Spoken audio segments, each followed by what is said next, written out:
They said the old oak had stood for centuries a silent guardian of the Wyoming hills. But when a battle-scarred veteran and his wild Mustang crossed its shadow one morning, the horse reared violently, refusing to go near. In the gnarled trunk pulsed a grotesque swelling, something unnatural, something alive with secrets. And when the veteran's knife cut through bark and rot, what spilled out was not sap, but a truth buried 15 years too long. Before we dive in, let us know where you're watching from. And if you enjoy this story, don't forget to subscribe. Ethan Cole was 58 years old, and he carried his years like an old rucksack weighted down with stones. The world might have called him a survivor of Iraq, of battles fought in desert heat, of injuries stitched shut and medals pinned to his chest. But Ethan never thought of himself that way.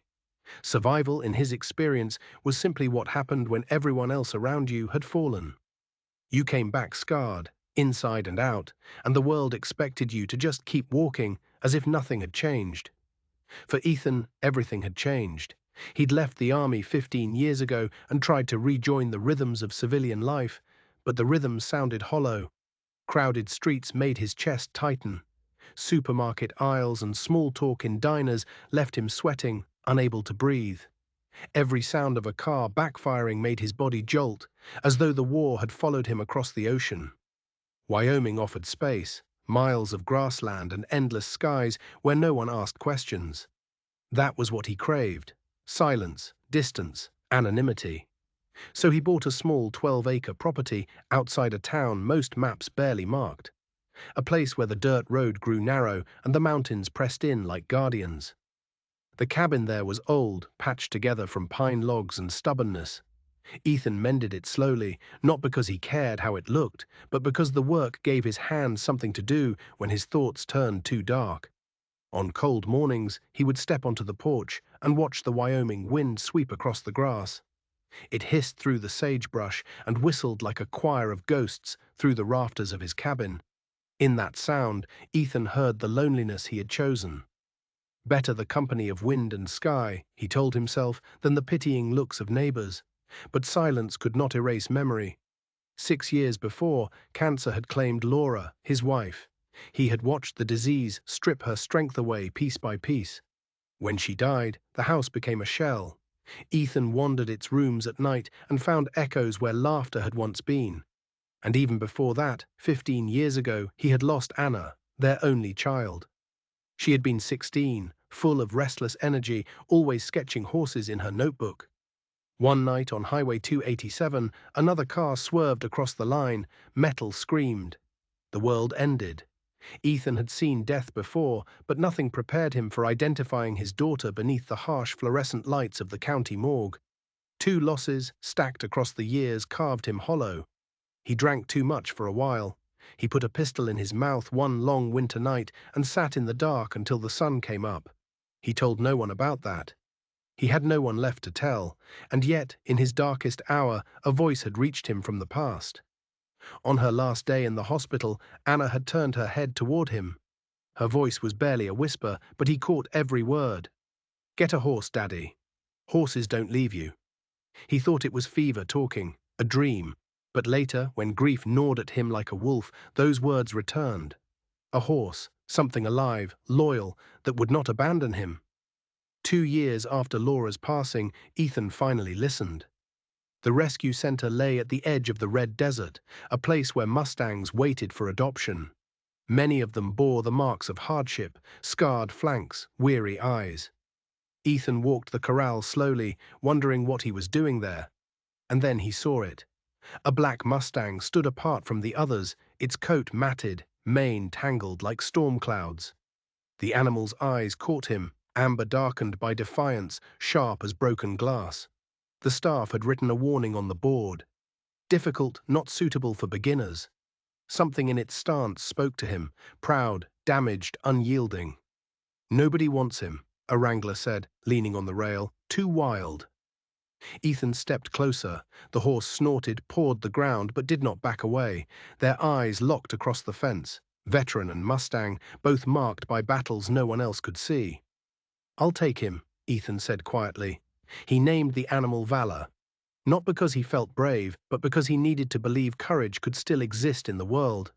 The first weeks were chaos. Valor snapped at ropes, reared against saddles, refused every command. But Ethan kept returning. Each day he brought food. Each day he spoke softly, telling stories the way he once told Anna bedtime tales. Slowly, suspicion gave way to curiosity. One dawn, months later, Ethan swung a leg over, and the Mustang did not buck. Instead, Valor carried him down the fence line at a cautious walk. The rhythm of hooves on earth was a sound Ethan realized he had needed all along. The bond grew, not master and beast, but companions. Ethan read the tilt of Valor's ears, the flick of his tail. The horse seemed to read him in return, knowing when nightmares left him shaken, when silence pressed too heavy. Every day at 6 he rose.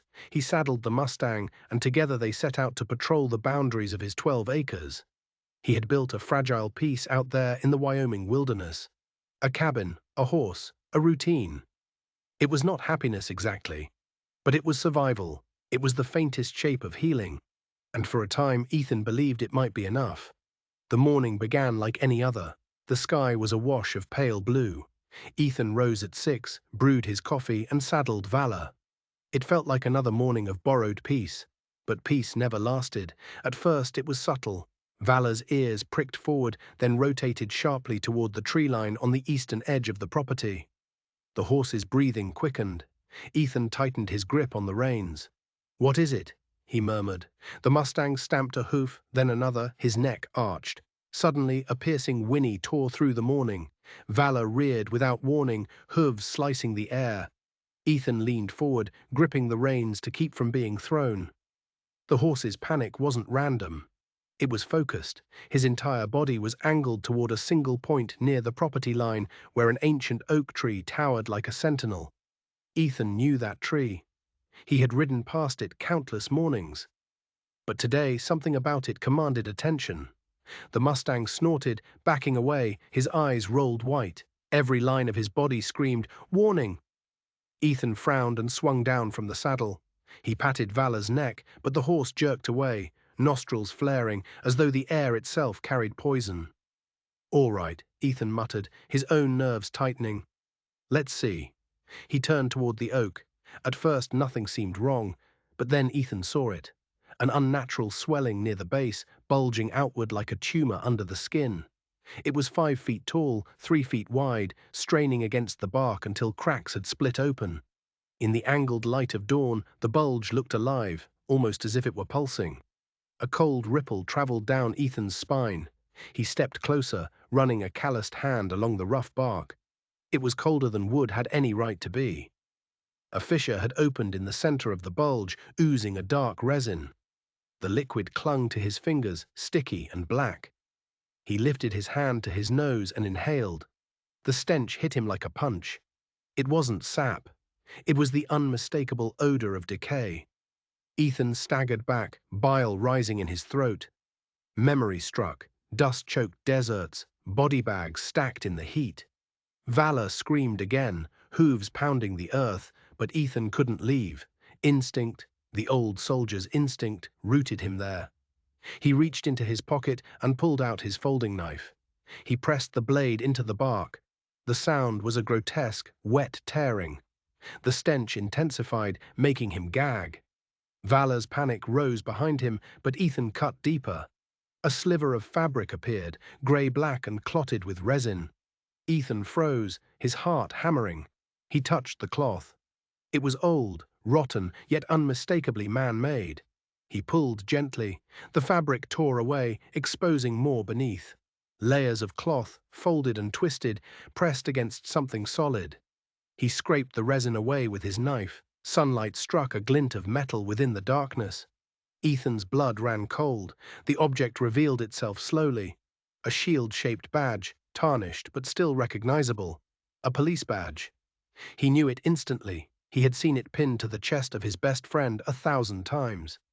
Number 312, Samuel Hayes. The knife slipped from Ethan's hand. He fell back onto the ground. His chest heaved. The badge stared back at him like an accusation from the grave. 15 years. That was how long Samuel had been gone. Officially, he'd gone missing while following a lead in the national forest. Search parties found nothing. Some said he'd fallen, others whispered he had just walked away. Ethan had never believed it. Now he understood. Samuel hadn't vanished. He had been murdered, sealed inside a tree like a grotesque coffin, left to vanish as bark and wood grew over his body. Ethan's hands shook as he pried the badge free. Resin clung to it, black and sticky, smeared across the number like blood. The last time Ethan saw him, Samuel's brow was furrowed, a file tucked under his arm, muttering about corruption in the sheriff's office, about following the money where it led. Samuel hadn't vanished into the wilderness. He had been silenced. Ethan pressed the badge to his chest. Grief burned in his throat. Regret cut deeper than any knife. For 15 years he had failed his friend. Failed to bring him home, but as he stood there, something hardened inside him. His grief crystallized into purpose. He stared at the obscene tomb. No more, he whispered. Samuel had died because he sought the truth. Ethan was still alive, and that meant he carried the duty now. He would uncover the rot. He would drag it into the light. He would make sure his friend did not remain forgotten inside a tree. Vala watched him, still trembling. Ethan met that gaze, and for the first time in years, he felt fire in his own eyes. "I won't let him stay buried," he said. "Not Samuel, not ever." The Wyoming wind sighed through the branches, carrying the vow into the wilderness. And Ethan Cole, who had lived like a ghost for too many years, knew his life was no longer his own. Ethan was still kneeling in the dirt, the badge clutched in his fist, when he heard it. The low growl of an engine, tires crunching on gravel. The sound did not belong here. No one used this road unless they were coming for him. A patrol vehicle nosed into view between the trees, its white doors emblazoned with the green and gold insignia of the Cedar Ridge Sheriff's Department. Too much of a coincidence. Ethan's stomach clenched. Someone was watching. Someone knew exactly what he'd just found. The driver's door opened. Deputy Carla Voss stepped out. She was in her early 40s, tall, with sharp eyes that rarely missed a detail. Ethan knew her well enough. She had stopped by his cabin occasionally over the years, always with a kind word, an almost sisterly tone. But not today. Her steps were heavy as she approached, her gaze colder than he remembered, and her right hand rested too casually on the butt of her service pistol. "Morning, Ethan," she called, her voice even, professional. "Got a call about a disturbance. Neighbors said they heard gunshots out this way." A lie, a poor one. There were no neighbors for 5 miles. He forced his own voice to be steady. "Gunshots? Haven't heard any. Just me and Vala out for our ride." Voss's eyes flicked toward the oak, then back to him. The look was brief, but Ethan caught it. She was here for him. Before he could decide his next move, Vala reacted. The Mustang's ears flattened, his muscles bunched, and with a shrill cry, he reared, hooves striking the air. He landed hard, deliberately placing himself between Ethan and the deputy. The Mustang had never behaved this way before. In the past, he had tolerated her presence, but now he was transformed. Defiant, furious, protective. Ethan felt a shiver trace down his spine. Anna's voice returned, a whisper from a hospital bed. "Horses don't leave you." Voss drew herself up, a mask of professionalism in place. "Everything okay here? Maybe your horse got spooked by a shadow." Ethan placed a steadying hand on Vala's neck, though the horse trembled like a storm contained. "We're fine," he said. "Just our morning ride." Voss's eyes lingered on the oak again, then she smiled thinly. "Still, protocol says I check around. Mind if I take a look?" The words were official, but Ethan recognized the undertone. This wasn't protocol. This was probing. Fishing, determining how much he knew. Her gaze swept the ground, taking in the churned earth, the resin-streaked bark. Ethan forced his own expression into one of mild annoyance. "Suit yourself," he said, "though you won't find much." But inside, his instincts screamed. Voss's timing, her fabricated story, her eyes darting toward the oak, all of it meant she was connected to Samuel's death. She knew. And now she was here, gauging whether Ethan Cole had seen too much. Carla Voss made her circle of the yard, slow and methodical. When she came back to the porch, her smile looked more like a grimace. How about that coffee you always brag about, Ethan? Her tone was light, but something in it pressed against him like the edge of a knife. It wasn't hospitality she wanted. It was time, space to probe, to gauge, to peel him open like bark on a tree. Ethan forced himself to nod. "Surely," he said, his voice calm, "come on in." Inside, the cabin smelled of cedar smoke. Ethan moved slowly, careful not to betray the adrenaline crashing through his body as he started the coffee. Voss chose her seat at the wooden table with a precision Ethan recognized. She sat square, posture perfect, hands resting close to her duty belt. "You know," Voss began, her voice pitched for idle conversation. "Living out here alone must get tough. Long winters, long nights. You ever hear things that aren't really there? Coyotes, maybe, or voices in the wind." It was interrogation dressed in concern, the same cadence he had once used when trying to break reluctant witnesses. "Wind makes a lot of noise in these woods," he said evenly, "but I know what's real."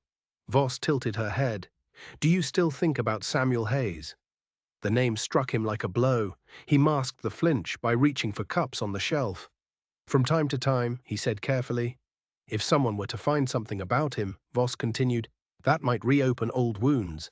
Sometimes it's better to let the past rest." Every instinct screamed. She was building a narrative. An old man grieving too long, haunted, unstable. If he vanished, if he died, it would be easy to paint him as delusional. He forced a faint smile. "You know me, Deputy, just another hermit with too much time to think." Voss smiled back, thin and sharp. "Exactly." As she sipped her coffee, Ethan's eyes flicked past her, toward the window. Outside, in the shadows of the trees, he saw movement. A flicker of light on something metallic. Binoculars. A rifle scope. His pulse hammered. The cabin was surrounded.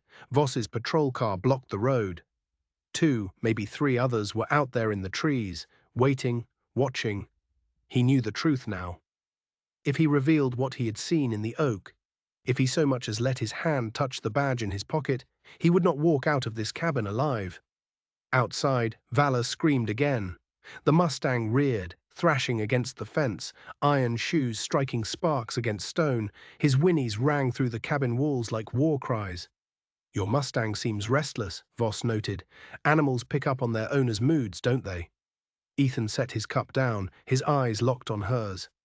"Or maybe," he said, his voice a low growl, "they pick up on other people's lies." For a fraction of a second, the mask slipped. Voss's smile vanished. When she spoke again, her voice was sharp and cold. "Samuel, he was too curious. Couldn't leave things alone. Sometimes blind loyalty gets men killed."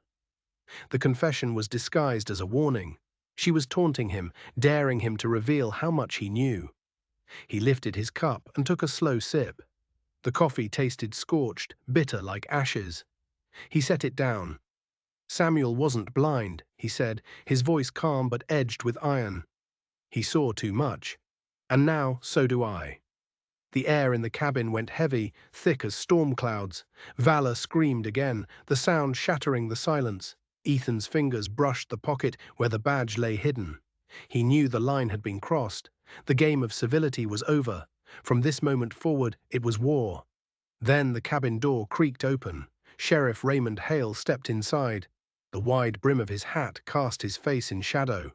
He filled the doorway, broad-shouldered, moving with the confidence of a man who had commanded respect for decades. Once, long ago, Ethan had looked at this man and seen a mentor. Now the memory turned to ash. Behind Hale shuffled Deputy Miles Grady, young and wiry, his eyes darting like a boy caught in a crime he wasn't sure he wanted to commit. Ethan's gaze cut back to Hale. "You," he said softly. Hale tilted his head, a ghost of a smile on his lips. "Me." He removed his hat, hung it on a peg, and walked toward the table. He sat down opposite Ethan, folding his large hands, as if preparing to preside over court. "You always were too thorough, Ethan," Hale said, his voice a low rumble. "Even in retirement, you can't let things lie." Hale leaned back, sighing. "Well, no sense wasting time then. 15 years ago, Samuel Hayes stumbled onto something bigger than he could handle. A pipeline, moving narcotics through Cedar Ridge. He thought he'd uncovered rot. But what he found was opportunity. We had a choice. Fight a war we couldn't win or control it.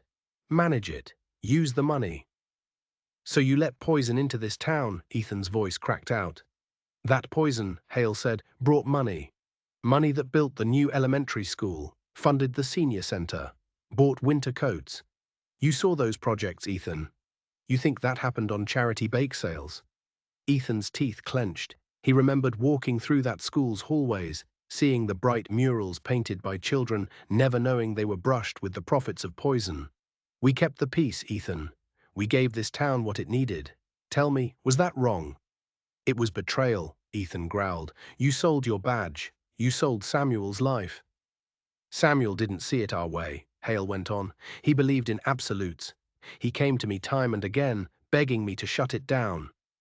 I told him the world doesn't work in absolutes. I told him compromise was survival. What did you do? Ethan demanded. Hale's reply was calm, chilling. We warned him, but he wouldn't bend, so we acted. He was intercepted in the woods one night. He never had a chance. Afterward, we had to make him disappear. That oak? Samuel loved that tree, so we gave him eternity there. The oak would keep him safe forever.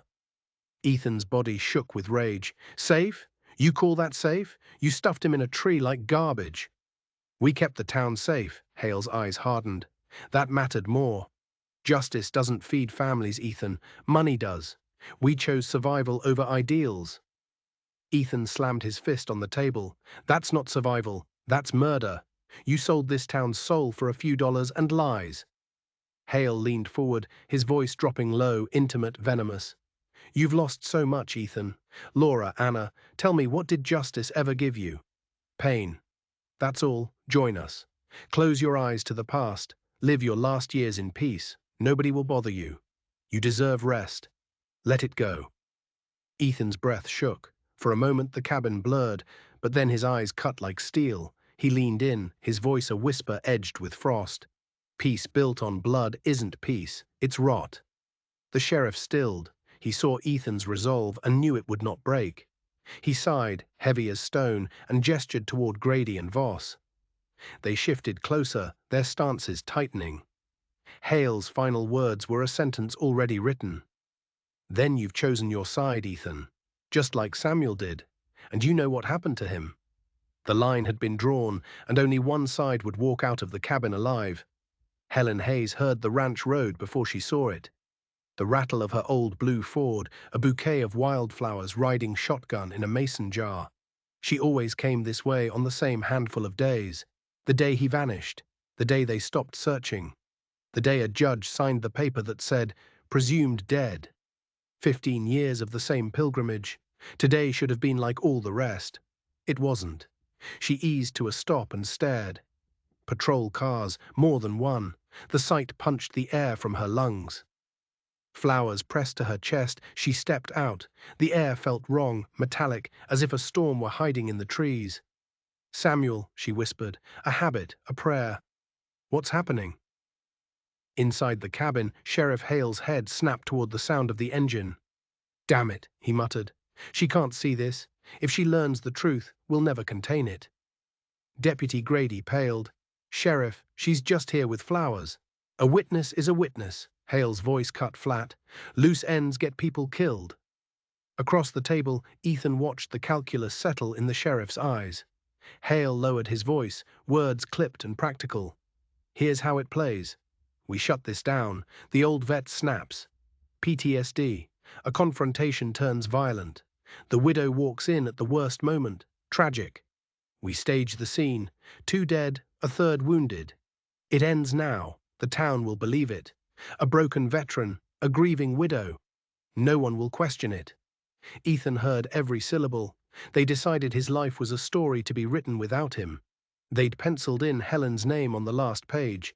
His hand drifted to his pocket, feeling the hard oval of badge number 312 press back like a heartbeat. Outside, Valor screamed and yanked at his rope, the fury shaking the rails. Helen took a step forward, flowers clutched so tightly the stems snapped. Inside, Hale rose. Time, he said, and nodded to Voss. She stood in one fluid motion, her hand closing on the grip of her sidearm. This ends now, she said, the barrel lifting toward Ethan. He moved before thought could catch up. He threw himself sideways, lunging for the kitchen drawer where his old Glock slept. The chair Voss had been in crashed backward. Coffee exploded across the table. "Take him down," Hale barked, drawing his own weapon. Grady fumbled for his holster, fear making his fingers dumb. Valor's scream split the cabin timbers. The rope gave with a gunshot crack. The Mustang hit the yard at a dead run and shouldered through the half-latched door, a black wave of heat and will. For the briefest heartbeat, every eye in the room turned. Ethan's fingers found the Glock's stippled grip. Grady's flinch turned into a shot. He jerked the trigger toward the charging horse. The round went wild, punching Carla Voss in the upper arm. She cried out and crumpled against the table, her gun clattering across the floor. "You idiot, Grady," she gasped. Valor never slowed. The Mustang's shoulder smashed into Grady like a battering ram, sending the deputy sprawling. Ethan yanked the Glock free. He didn't even raise it. Not yet. Because Hale, stone still in the chaos, had already leveled his own weapon across the kitchen, the sight picture settled on Ethan's chest. Time collapsed to the space between a breath, and then Valor filled the world. The Mustang spun in a tight, impossible arc, reading the aim the way he read Ethan's breathing, and hurled his body between the muzzle and the man. Hale's finger tightened. The report cracked like a falling tree. Valor took the round in the chest, all that speed and strength folding at once. The sound he made was a jagged hymn that wrenched the breath from every living thing in the room. "No!" Ethan's voice tore itself raw. The Glock fell useless as he lunged forward, catching the horse's neck before the great head hit the wood. Blood pulsed hot across his forearms. "Easy, boy. You carried me through," he whispered, forehead pressed to Valor's. Valor's eyes, deep and amber, fixed on him. His breaths came short, labored. Valor's chest hitched. Ethan felt that valiant heart hammering against his palms, then faltering. He could hear Anna as clearly as if she were standing in the doorway. "Horses don't leave you." "You kept her promise," he breathed, his voice breaking. A final shiver passed through the great body. Then a long exhale left him, and with it went sound and heat and life. Valor lay still in his arms, heavier in death than life. A horn blared outside, one long, insistent note. Helen, white-knuckled at the wheel, had leaned on it with both palms. The sound ricocheted down the valley, a flare against the morning. Ethan looked up through tears, meeting Hale's eyes over the curve of Valor's neck. The sheriff stood with his gun still in his hand, his expression unreadable. He didn't get to make the choice. Sirens crawled over the trees, then burst full-throated into the clearing. Red and blue lights lit the pines like a haunted carnival. "Sheriff Hale, drop your weapon." Deputy Rosa Martinez pushed through the doorway, her voice full of an authority that comes from standing your ground when it matters. State troopers flanked her. The barrel of her pistol never wavered. Hale stared at the new geometry of the room. He exhaled through his nose like a bull leaving the ring. The gun clacked onto the floor. "Hands where I can see them," Rosa snapped. A trooper kicked Hale's gun away and cuffed him. Ethan hardly noticed. He stroked Valor's jaw with a blood-slicked thumb. Rosa crouched beside him. "Ethan, are you hurt?" He shook his head. Helen stepped into the doorway, flowers still crushed in her fingers. She saw the sheriff in cuffs, the deputies disarmed, the horse bleeding out on Ethan's shirt. And she knew that something true had finally broken free. Ethan reached into his jacket. He drew out the small metal shield he had pried from the oak's dark throat and held it out. "Badge number 312, he said, his voice raw. "Samuels." Helen's fingers closed over the tarnished shield.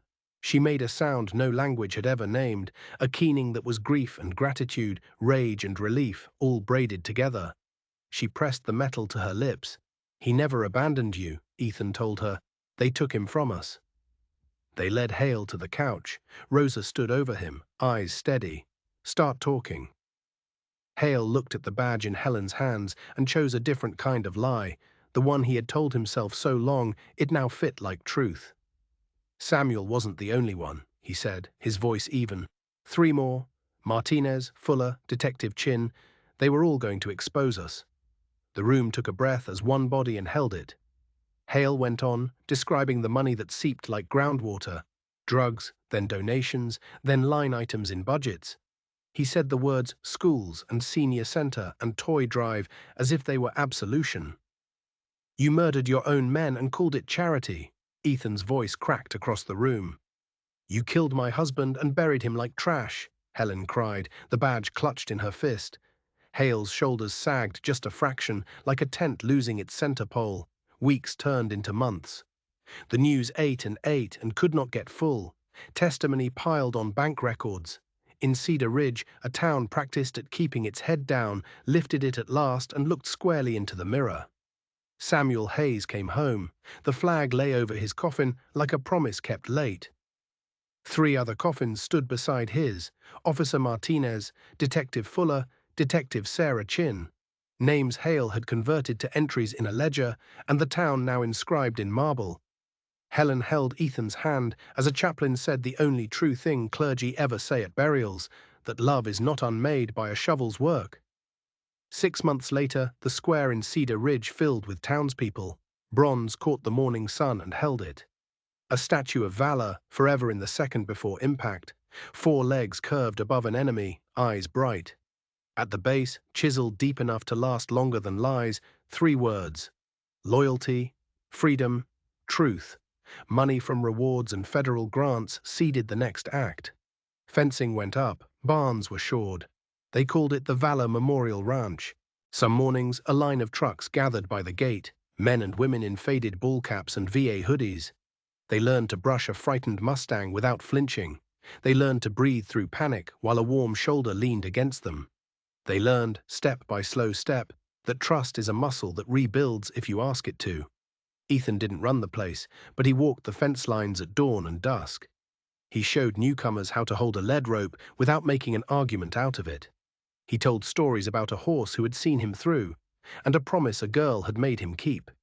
At the ranch's opening, Helen stood at a podium, a lapel pin of badge number 312 catching the sun.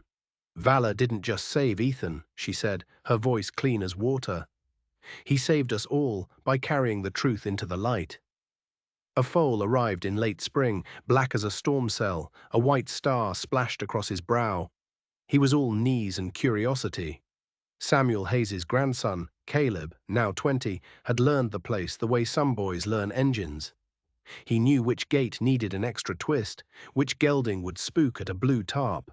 He moved with a steadiness near the core that looked a lot like the man whose badge had become more story than metal. Caleb named the black foal Comet. They were inseparable. On a late summer afternoon, Ethan asked Caleb to ride out with him to the old Sentinel Oak. At its base stood a memorial stone for Samuel Hayes. Ethan reached into a satchel and pulled out a frame wrapped in old flannel. Badge the Major 312 shone through the glass. This cost your grandfather his life, Ethan's voice was steady, and it gave this town its soul back. It's yours now, not as a weapon, but as a reminder. Caleb's fingers tightened on the frame. I'll honor it, he said.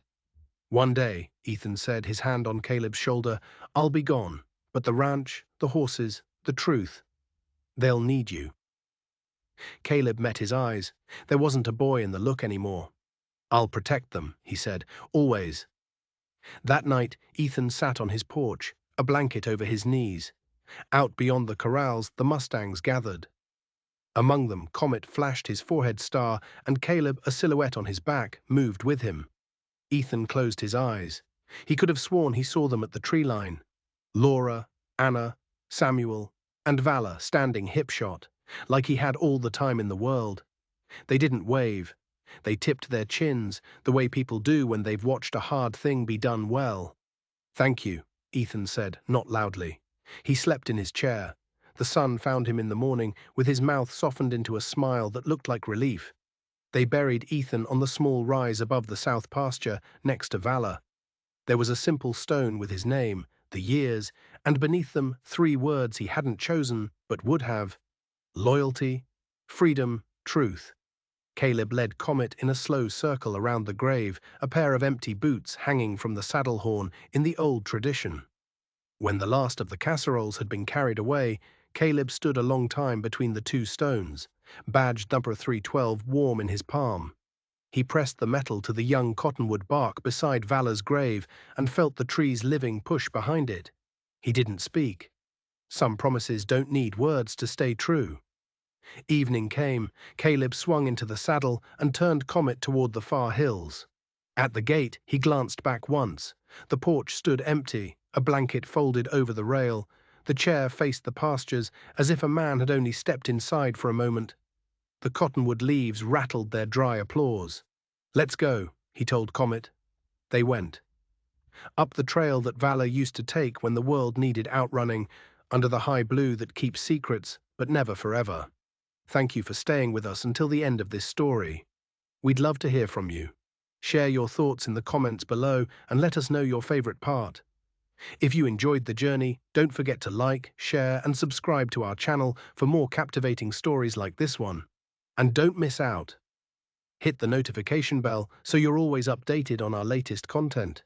Your support truly means the world to us.